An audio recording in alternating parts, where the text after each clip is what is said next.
आज हम आपको सुनाने जा रहे हैं एक ऐसी कहानी जो प्यार, लालच, ब्लैकमेल और हत्या के खौफनाक खेल से भरी है।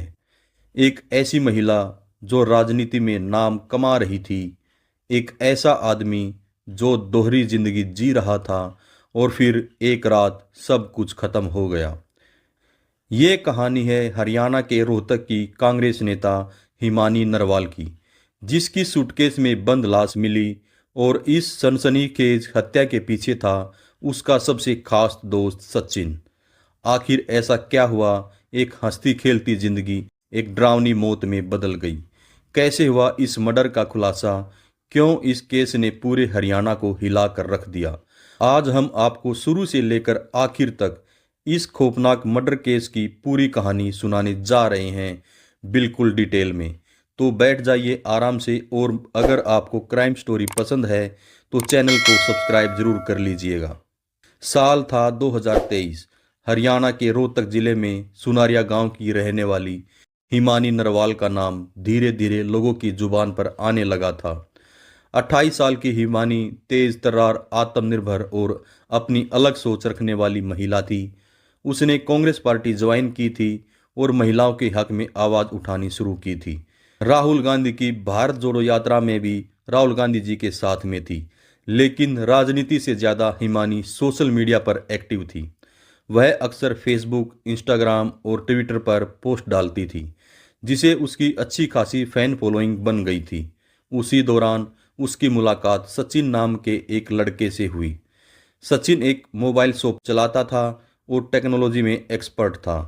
दोनों की पहली बातचीत फेसबुक पर हुई, फिर चैटिंग शुरू हुई। धीरे धीरे बातचीत फ़ोन कॉल्स और फिर मिलने जुलने तक पहुंच गई। दोनों के बीच नज़दीकियां बढ़ने लगी। लेकिन एक सच जो हिमानी को नहीं पता था, वो ये कि सचिन पहले से शादीशुदा था और उसके 2 बच्चे थे।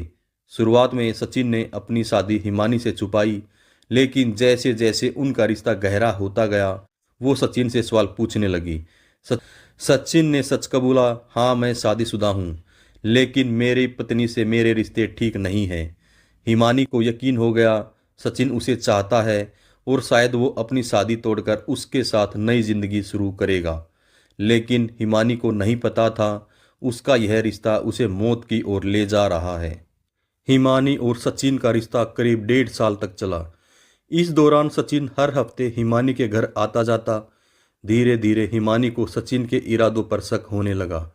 उसे लगने लगा सचिन उससे झूठ बोल रहा है। सचिन उसके साथ ज़्यादा टाइम नहीं बिता रहा था। फ़ोन कॉल्स पर उसका बर्ताव बदल गया था। वह बहाने बनाने लगा था। हिमानी अब सचिन पर शक करने लगी थी। उसने सचिन से पैसे भी मांगने शुरू कर दिए थे और कहती थी, तुम कहते थे कि मुझसे शादी करोगे, लेकिन तुम झूठे निकले। अब अगर तुम मुझसे शादी नहीं कर सकते तो मुझे पैसे दे दो। सचिन को लगने लगा कि हिमानी उसे ब्लैकमेल कर रही है। वह सोचने लगा, अगर मैंने इसे पैसे दे दिए तो ये मेरा पूरा खेल खराब कर देगी। सचिन के दिमाग में अब एक खतरनाक प्लान बनने लगा था। 27 फरवरी की रात 9 बजे सचिन हिमानी के घर पहुंचा। हिमानी ने दरवाज़ा खोला, लेकिन वह गुस्से में थी। आज फिर देर से आए, मैं बेवकूफ़ नहीं हूँ जो तुम्हारा इंतज़ार करती रहती हूँ। सचिन ने उसे शांत करने की कोशिश की।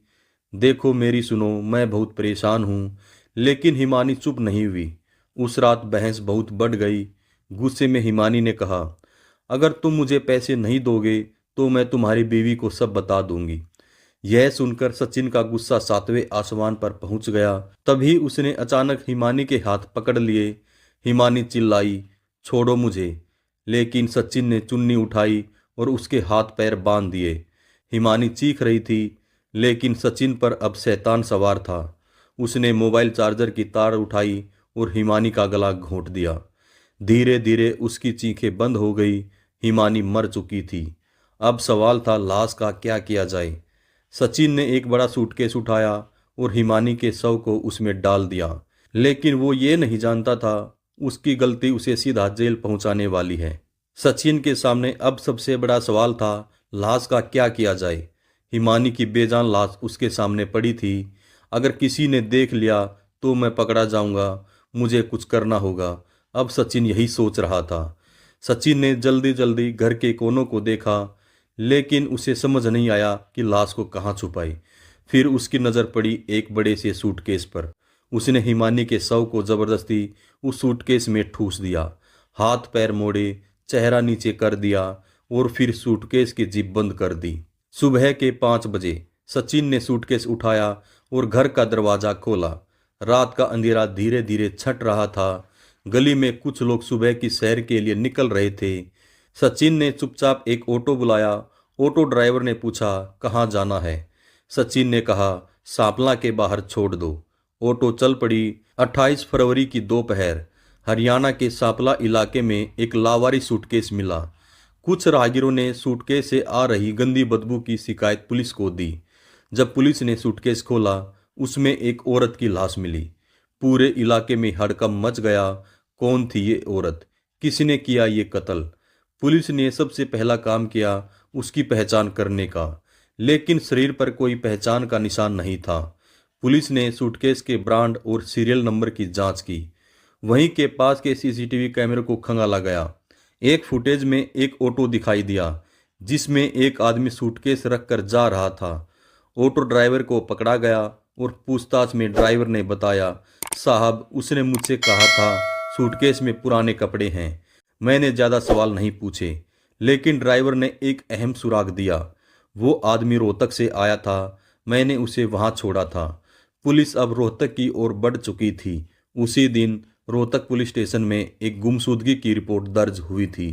हिमानी नरवाल के परिवार ने कहा, मेरी बेटी कल रात से गायब है, उसका फ़ोन भी बंद है। पुलिस ने तुरंत हिमानी के बारे में जानकारी जुटाई। फेसबुक और सोशल मीडिया प्रोफाइल खंगाली गई और फिर पुलिस को वो नाम मिला जो इस केस की सबसे बड़ी कड़ी बनने वाला था, सचिन। हिमानी की आखिरी कॉल डिटेल्स निकाली गई। आखिरी बार उसका फ़ोन किसी और के फ़ोन से कनेक्ट हुआ था और वो नंबर था सचिन का। पुलिस ने सचिन को फ़ोन किया, हेलो सचिन, क्या तुम हिमानी को जानते हो?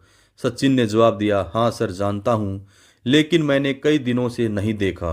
पुलिस ने पूछा, क्या तुम उससे मिलने जाते थे? सचिन बोला, नहीं सर, बहुत कम। लेकिन पुलिस को सचिन पर शक हो गया था, क्योंकि हिमानी के घर के बाहर लगे सीसीटीवी में सचिन की मौजूदगी दिखाई दे रही थी। अब सचिन के लिए बचने का कोई रास्ता नहीं बचा था। 1 मार्च 2025 पुलिस ने सचिन को दिल्ली के मुंडका इलाके से गिरफ्तार कर लिया। पहले तो सचिन ने बहुत बहाने बनाए, लेकिन जैसे ही पुलिस ने सीसीटीवी फुटेज और कॉल रिकॉर्ड्स दिखाए, उसका झूठ पकड़ा गया। 6 घंटे की पूछताछ के बाद सचिन टूट गया। उसने कबूल किया, हाँ, मैंने हिमानी को मारा। वो मुझे ब्लैकमेल कर रही थी, मुझसे पैसे मांग रही थी। अगर मैं उसे और पैसे देता तो मेरा पूरा परिवार बर्बाद हो जाता। अब सचिन पुलिस की गिरफ्त में था। उस पर आईपीसी की धारा 302 हत्या, 201 सबूत मिटाना और 120 भी षड्यंत्र के तहत केस दर्ज कर लिया गया था। अब सवाल आपसे, क्या हिमानी को सचिन पर इतना भरोसा करना चाहिए था? अगर आप हिमानी की जगह होते तो क्या करते? अपने विचार कमेंट सेक्शन में ज़रूर बताएं। अगर आपको ये कहानी पसंद आए तो वीडियो को लाइक करें, शेयर करें और चैनल को सब्सक्राइब जरूर करें। नमस्कार, धन्यवाद, जय हिंद, जय भारत।